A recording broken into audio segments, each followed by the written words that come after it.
వచ్చి ఒక 2 సంవత్సరాల క్రితం, ఇప్పుడు 10వ తరగతిలో ఉంది, 2 సంవత్సరాలు అంటే 8వ తరగతిలో నా దగ్గరికి వచ్చి నేను రామాయణం చదవాలనుకుంటున్నాను అని అనింది.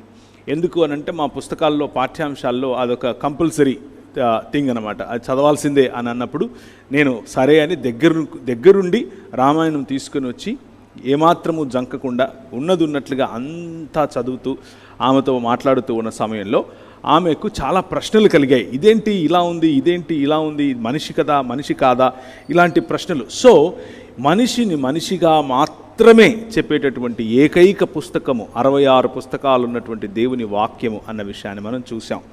మనిషిని గద్దగానో, పాముగానో, కోతిగానో, లేకపోతే ఎలిఫెంట్ గానో, ఇంకేదో గానో తక్కువ స్థాయిలో చూపించే ప్రయత్నం మనిషిని ఏనాడు దేవుని వాక్యం చేయదు. మనిషికి ఉన్నటువంటి డిగ్నిటీని మనిషికి ఇవ్వాలి అన్నది దేవుని యొక్క ఆలోచన. దేవుని సంకల్పం వాక్యం నుంచి బయటపడుతుంది అని చూసాం. దేవుని హృదయం వాక్యం నుంచి తెలుసుకుంటాం అని చూసాం. వాక్యము అనేటటువంటి దర్పణం, వాక్యం అనేటటువంటి ఈ దృక్పథం దేవుని యొక్క హృదయాన్ని, సంకల్పాన్ని మనకు తెలియజేసినప్పుడు మనిషి ఈ సృష్టిలో ఏమై ఉన్నాడో తెలుసుకుని సాటి మనిషిని ప్రేమిస్తూ సాటి మనిషితో కలిసి జీవించేందుకు చేసే ప్రయత్నాన్ని మనం చూసాం.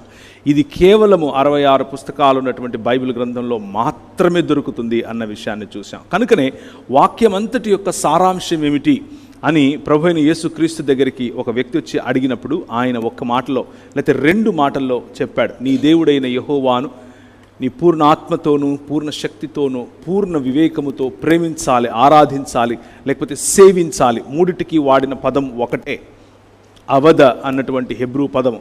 అలాగే నిన్ను వలె నీ పొరుగు వాణ్ణి ప్రేమించాలి అన్నటువంటి మాట. This is what Christianity is.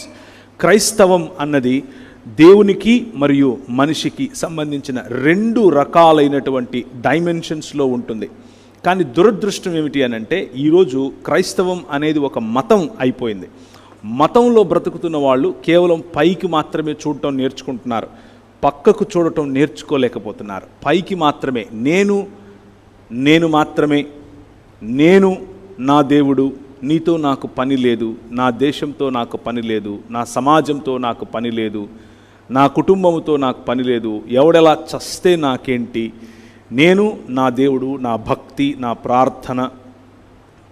ఇదే ఒక రకమైనటువంటి మతోన్మాదం. ఇది ప్యాసివ్ మతోన్మాదం, యాక్టివ్ కాదు. యాక్టివ్ అంటే ఆ మతం కోసం గొడవలు వగైరాలు